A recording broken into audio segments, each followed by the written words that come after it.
Yeah, perfect. That's centered. So then I'm going 3, 2, 1. Fuck! Who put that rock there? What do you mean, who put the rock there? You're the one who built the world, jackass!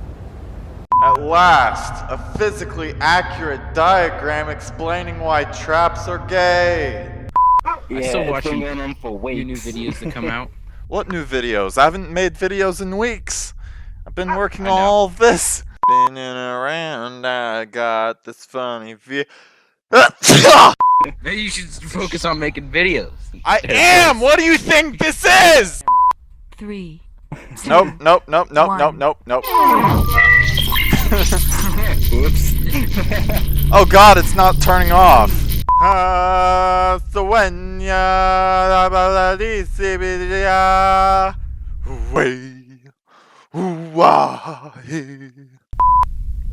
Ooh, look at y'all go. I got this thing.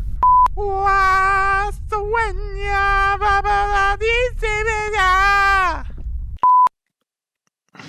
my god, that's way too slow.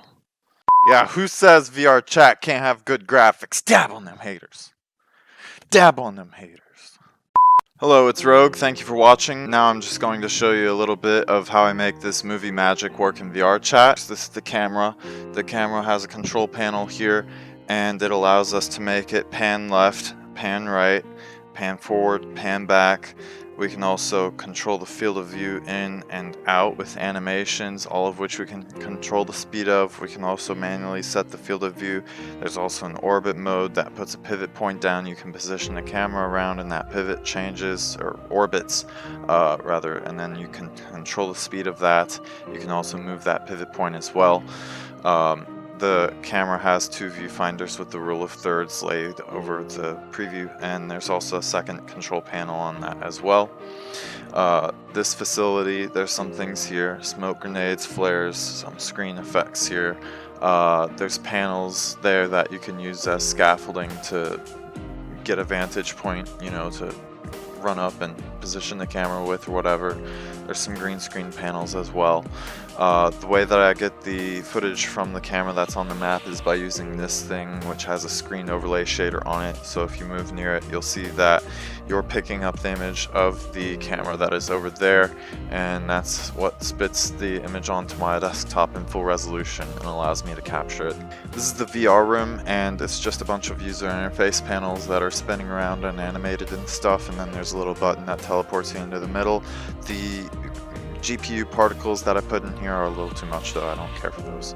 This here is the big room with the big bridge going across. There's actually an invisible floor that's level with the bridge. There's one effect that I did not use in the video. If we push this button, I use some elements from that big orb effect that I created, and it does all of this, which is pretty cool.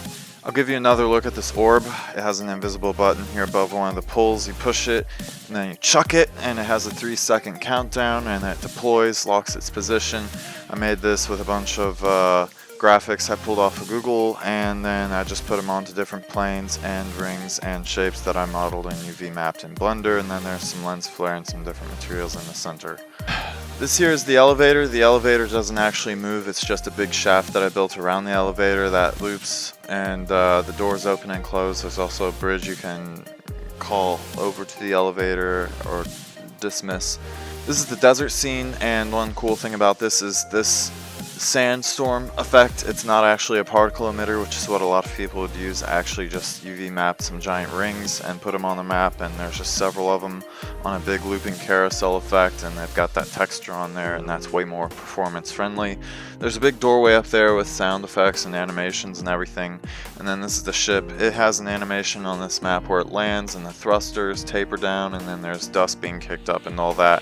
And then there's also a duplicate of this map that actually has all of the environment moving and the plane being stationary, and that's how I'm able to have my character standing on the plane and the avatar doesn't freak out, since we're not able to stand on moving objects in VRChat and not have the inverse kinematics freak out on us. This here is the cave scene, and then there's the entrance to the cave here. We've also got a nice little flashlight as well. Once we go down a few passageways in the cave, we come to this large room that's very dark until we toggle on this animation, which makes the big thing on the wall flicker, and then there's some lights that come on, and then the trees have some pretty cool retexturing that I did on them. They've got the leaves and the bark and all with this sort of grid pattern, and then there's some little sparkles that start to emerge from the ground and stuff like that. Anyway, the project was a lot of work, and I'm not even going to try going over it all. I just want to be done with it. Hope you enjoyed the video. Just like and sub, please. Bye.